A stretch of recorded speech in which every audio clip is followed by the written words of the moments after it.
welcome to Capistrano Hall, Mr. Jim Cullum. Thank you, guys. Thank you. So this is supposed to be a clinic, right? Where you go to feel better. Anybody feel bad? Come to the clinic? Okay. This idea is that we can talk about the music and play the music and talk about it a little bit. And a little bit about the history of the music, maybe why we have, well, you know,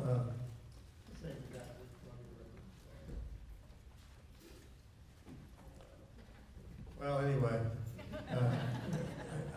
this one of the guys that reissued all the Hot Fives and Big records. George Bakken, yeah. I played New York, George Bakken was the audience. I said, boy, that's my chance. I went out there and I said, you know, if you hadn't reissued all those Big Spiderback records, I could have led a normal life.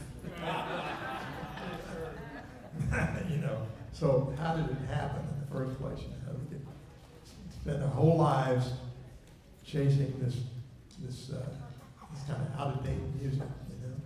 But see, for us, it's just as fresh every time you do it as though we've just been invented this thing. And it's every time it's different, every time it's new, every time it's fresh. So that's what makes this thing so powerful for everybody. You know, all these kids are just thinking, wow, man, it's so, and the spark comes on, and they're off. You know? So, and as I was mentioning earlier, it's great. You see these young kids do it, and they do it all their lives. You know? They could be old dumpers, and they're still doing it. They have the same spark from the music, and it's a magical thing. Okay, so we'll play something here, and we're going to play the regular standard, and this is it's a piece called "Song of the Wanderer." It's his favorite song. It's a very simple song. It's a 32-bar song with a bridge. It's about as simple as they get, but it's a nice piece. Here we go. Try it out. Kind of break the ice here.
Okay. Well, how about that, huh? Pretty good.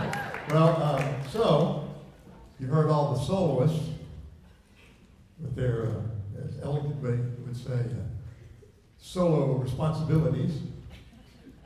But you know, the main thing with a band like this is playing in the ensemble, being able to play in the ensemble, because really that's the most fun of it. For me, that's the most fun, and that's where the greatest opportunities for creativity, I think, were found in the music.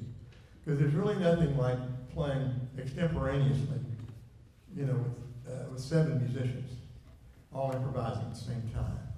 Now, maybe it doesn't sound like we're all improvising, but you know, everything is constantly changing as the song is going on. Every inversion on the banjo, all up and down, it's never the same. If we did that song all over again, it would be completely different, and you would never play the chorus exactly the same way. Although there's a couple of basic rules that you're supposed to always apply, and they make it go better. So I'll talk about that for a minute. One of those is you play the same changes all the time, so there's no basic confusion that goes on within the rhythm section. You all are playing the same chords. And sometimes in more modern jazz forms, the piano player just does whatever may occur to him or her at any moment. And which makes the situation, to me, this is my own interpretation, where whoever might be playing the bass is kind of waiting to see what the piano player may do, and then trying to play a bass note that matches that. And then the drummer is trying to see what the bass player is going to play, because this time is supposed to be coming from the bass player. So that becomes a more complicated challenge. And what we do is coming out of a simple folk music. It's all based on rhythm, and the rhythm has got to really be there for this music to reach its full potential. All about rhythm. All this other stuff you hear, with all this technique going on, it's accumulated over a whole lifetime of playing and playing, practicing, and kind of living in the music. That's all superfluous. It's all about the rhythm, you know, and playing. So there's certain little rules that we apply to make it work. And I just should talk about a few of these things that we apply to play this music. And I've done this with some of the kids, but we'll just start with the most basic thing, which is the bass drum and the bass. And we'll just play that same thing we just played over a couple of demonstrations things. So maybe Ron, if you just play the bass drum only at that tempo. Just play the bass drum on 4 on the floor. And you can't play right with that.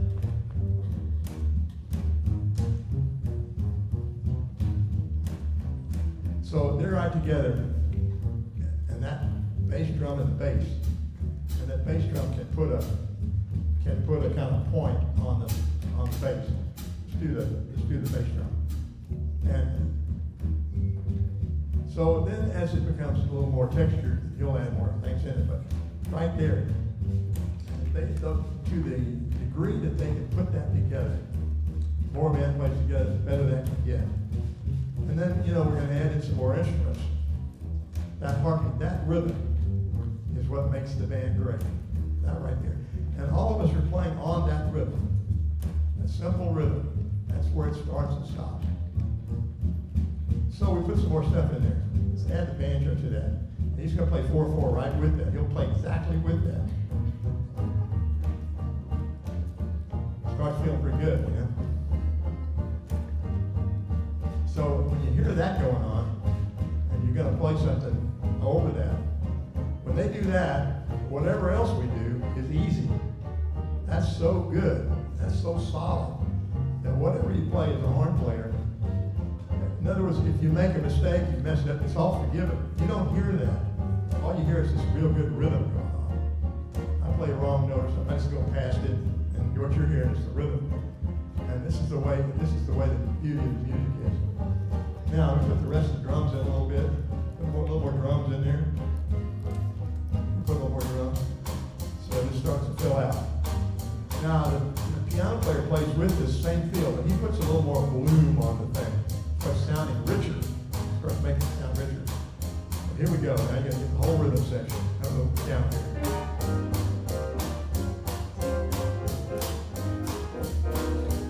Oh, that was good. Well, there you have it, you know. The rest of it doesn't matter much.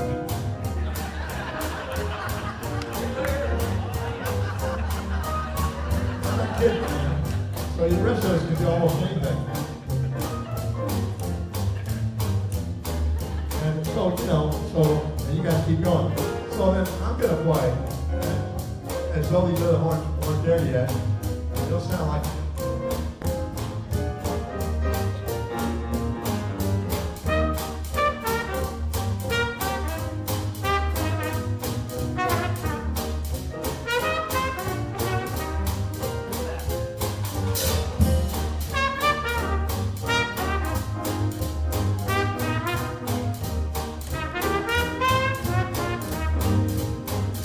very simple. And that's the kind of thing I would play. You heard me miss a note, it didn't matter. Okay. Now, once I've done that, and then the trombone Rex, he's gonna play some kind of counter melody, fairly simple. And then Chloe, she's gonna have the leftover part. She gets to have all the fun in this. So she's gonna watch, when I'm gonna take a breath, she's gonna be watching for a place to get in there and make a big nice fill or a long blue note or something, and she'll be listening, finding a place. All this is collective improvisation. And I'll hear what she does.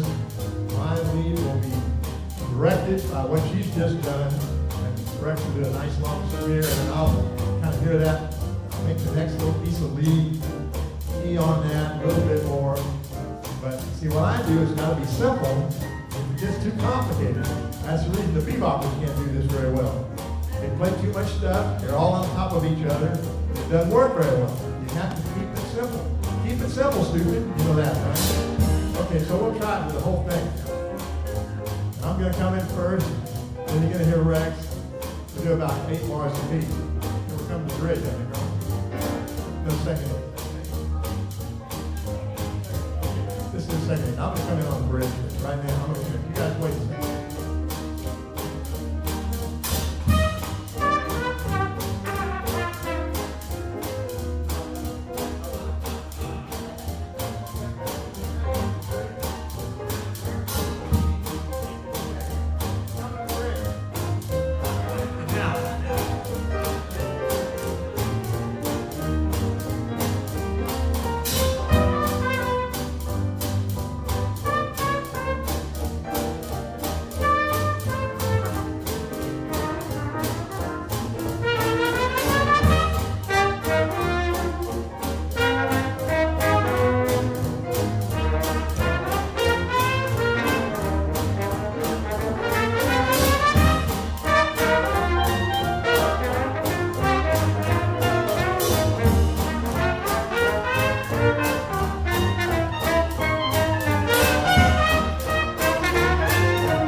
Okay, and it's also my job to make the ending not get messed up, you know? trumpet player. Because once in a while you hear a band like this and it sounds like a train wreck happened at the end of the tune, and it's usually the trumpet player's fault. You know that, you know what I'm talking about. So I got to make the melody and the ending clear so they don't miss it, right? Okay, so you got to play ba-da-ba-da-da-da-da-da-da, or something. You got to make something real so they know it's the ending. Because sometimes the endings are a little funny, and depending on how the song's going. And sometimes it can be an extra 2 bars on the ending, and sometimes there's got to be a drum tag, a little something. So you got to make it clear what's going on, as best you can. Still, once in a while, you're going to hear an ending get pretty strange. Okay, well, let's see. And here's another interesting thing about the music. A lot of times we live on nothing but chord changes, and somebody knows the melody. Do you know Trouble in Mind? Trouble in Mind? Okay, now we're going to try something here. I bet you've never heard the verse, have you, in your life? Okay, you've never heard this. Okay, this is going to be a little experiment. This is 2 of us. See what happens here, Okay, Jason, now look, now we're going to play Trouble in Mind. Which it goes, G.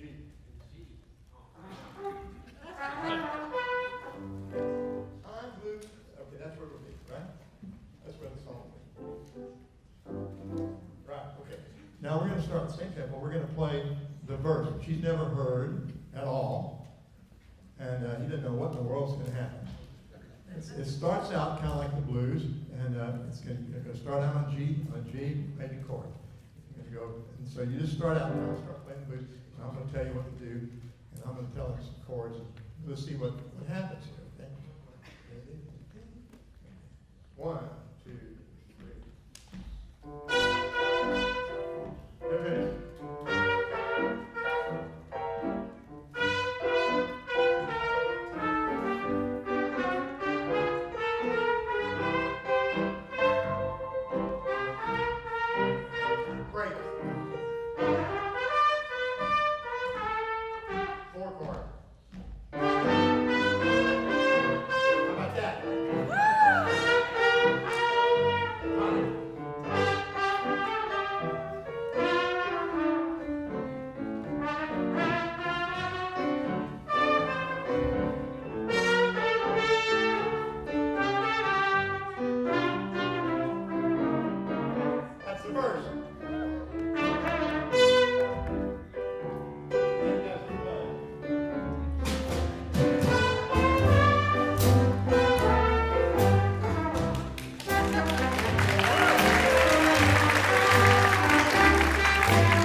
Okay, I'll tell you about the song. This kind of demonstrates that this song, as I was talking about, this is one of the things that comes up out of the black dirt. This is real simple, basic folk song. And this was the very, very beginnings of the music. It was written by Richard M. Jones, who it's kind of James P. Johnson. Some of these guys who use their middle initial as part of their signature. Richard M. Jones wrote a lot of the early blues things. But this has been done a lot by folk singers and people and lyrics. It's almost a famous thing out of our idiom. But first started, the first great recording was with Armstrong was on that, and Bessie Smith on it and stuff. So anyway, this is a great pivotal piece. So I'll sing some of the words, and you know, the early folk singers did things like this. See, it's really basic to the music. This is actually a 16-bar blues. So when it's coming around now. Okay, here we go. I'm gonna try to sing. Trouble in mind, I'm blue, and I almost lost my mind. The sun's gonna shine in my back door someday. Listen while I sing. Going down by the river, gonna take my rocking chair. If the blues don't leave me, gonna rock on away from there. Oh, trouble, trouble, trouble on my worried mind. If you see me laughing, it's just to keep from crying. Home on the road, gonna lay my head on that lonesome railroad line. Let that 219 train ease my troubled mind. And now, Rex, play the blues, man.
Well, how about that? So, you know, not only have we never played that before together, I don't think some of these folks never played that at all. Now, how's that possible? Right? So with a slow thing like that, they just kind of listen to each other. They're all listening, and they're finding a note that works. They kind of hear where I'm going, you know. And there's a little thing in harmony where if you don't have to move, you don't move. The melody's going here, and you're on a harmony note. The next chord is going to work. You just stay there. You don't move if you don't have to move. That's an old. These are kind of funny rules that you learn in the game. You don't move if you don't have to move. So if we're, let's come on, let's play the last part of that again. This is the horns. Play the last part. So I'm playing.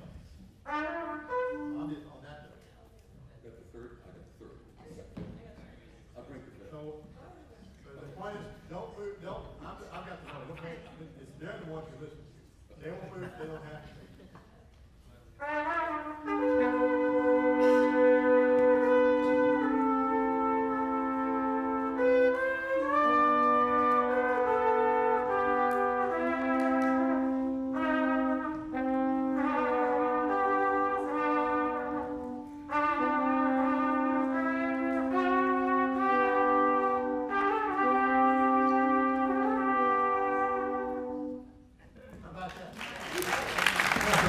They never played before, you know, but they know kind of this kind of church harmony. You kind of know where it's going to go, and you know what to do.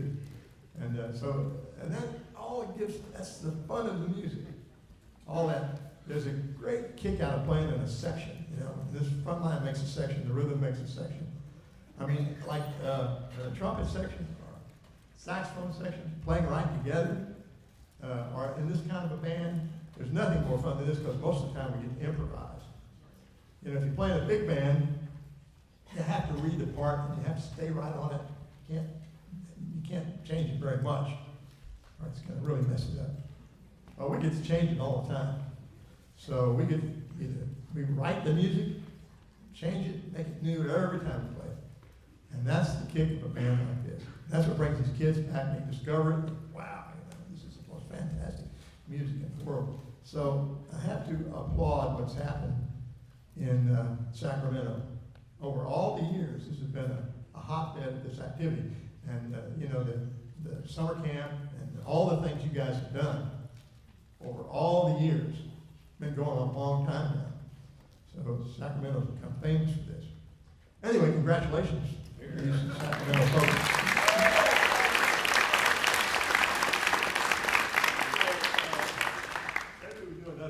Classic early piece from the original Dixieland Jazz Band.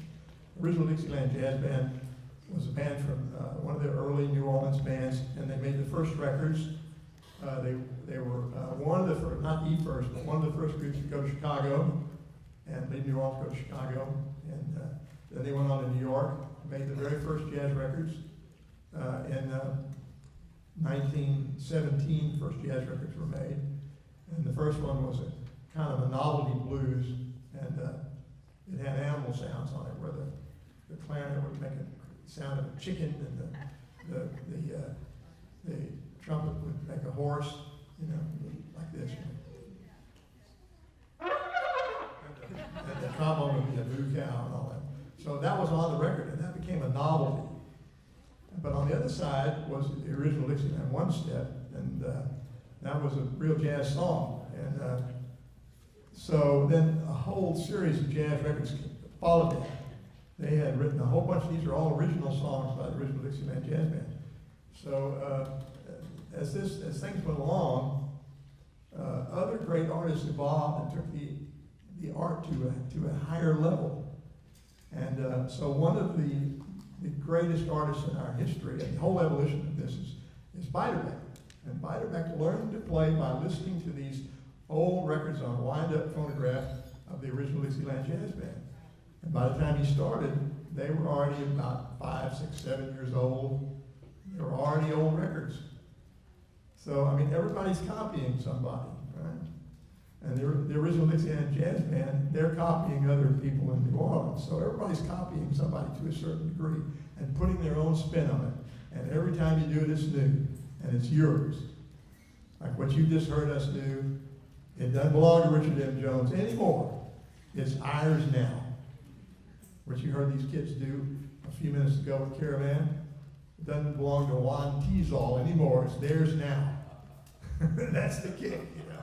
So this is ours. This is one of the very first things by the original Dixieland Jazz Band, and it's called Fidgety Feet.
So good, he's got to play another one. Play another one.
that's what I wasn't supposed to do. See, it's not nice to fool the rhythm section, right? Okay, now there's the thing I'm just talking about, the Tea Garden Festival, and we're gonna have one of the great tea garden tricks here. Jack Teagarden was from Texas, and was from Vernon, Texas, which is a little town in the Panhandle. And he was an absolute American phenomenon. And how Jack Teagarden did what he did and became what he was. And this is true of Beiderbecke and Armstrong, and you can name a clutch of others. How that happened is almost like a miracle. You know, it's like a gift of God, sort of. Teagarden emerged in our presence, a live, real flesh and blood thing there, could do what he did. Because, when somebody does something for the first time, it's so amazing. Then you say, oh, I can do that, and then you go and figure out what they did, understand it. With an invention, with somebody all of a sudden comes up with a brilliant thing and invents something, you say, oh, now I understand it, So Einstein, oh, now I get it, Now we can figure it out that, But it's true with in music all over the place. And it's really true with Teagarden. So Teagarden had a number of facets, and he was a really interesting character. He was kind of a genius in many ways. So he began to play as a young boy when he had not matured enough where his arm was long enough to reach down to the lowest positions. So he developed a fantastic lip and everything. He developed ways to play in the harmonic series up in the upper register where he didn't have to use all the positions. He still could play every single note. As you get up higher on the trombone, you don't have to use all the positions all the way up. You don't want to. There's substitute positions up. So he would play long solos, and Sand would never go beyond the bell. He incorporated this into his whole style. And musicians would just marvel at this. There are many, many things about Teagarden. He developed a completely unique sound. You could pick Teagarden out, you get 100 trombone players, and Teagarden would be this completely beautiful, different sound than all the other trombone players. So anyway, at one of the times he heard that he was playing in San Antonio. Spent some of his early career there. This is where I'm from. But anyway, so he's playing in an orchestra there, and he hears about this guy up in North Texas that has developed a technique to play in a glass, in a water glass. And so he takes the trombone apart and starts to play with the slide in a water glass. And he develops this. And this is a very strange business because all the positions are different and everything. You got to learn the whole thing all over again. And he learns to play in the glass. And finally he meets this guy that he was supposed to be, he never saw the guy or met him or anything, who was in North Texas. He finally meets the guy, and the guy was just holding the glass in the bell of the trombone like that. He wasn't taking so Teagarden was taking the bell off the trombone and trying to play into the water glass just with the slide. So at any rate, Rex is going to give you a demonstration of this thing taking the trombone off. Is that right? Yeah, we'll play the whole thing. We're going to play St. James Infirmary. Teagarden did this as a regular part of his act, He had fun. So this was everybody would go, wow. Other trombone players would try to do it. It wouldn't work, So, and if you want to hear Teagarden stories, come around me and I tell you 100. Okay, now, let's see.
Okay, we're going to do one more song here for you. And Justin's going to come and join us. Justin Al. The Al family has been a big deal. And for a while, I used to teach at the Stanford Jazz Workshop over at Stanford University. And believe it or not, Justin is such a good trumpeter these days. Is my student, you know. Now I'm going to be his student.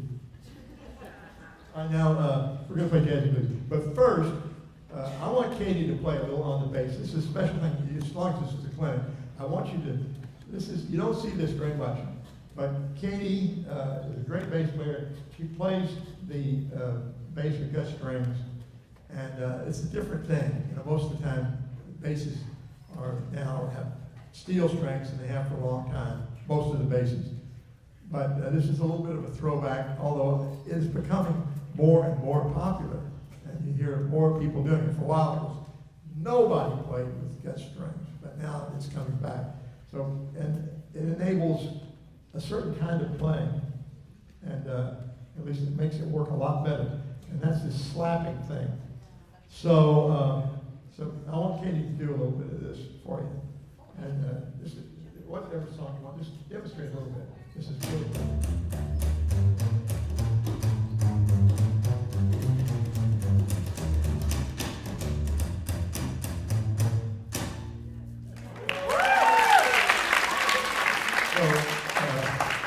you know, for years, some of the country and western bands have used that kind of technique. But it's very percussive, you know. You get the banjo going on with that. But the problem was that evolved because the bass couldn't be heard in a great big hall. So, you know, the bass down there at the bottom. You have to do something. So I got to do something to fight back. So, you know, get bass players developing interesting techniques of making a special sound, you know, that we didn't have in music before. All the kind of things came out of jazz. Okay, where is it? Okay, we're going to play Jazzy Blues, and we're going to swing this hard as we can. And let me tell you, this is really good fun. It's an honor for me to stand up here with all these great musicians and play for you. Thank you for coming to this. So here's Jazzy Blues.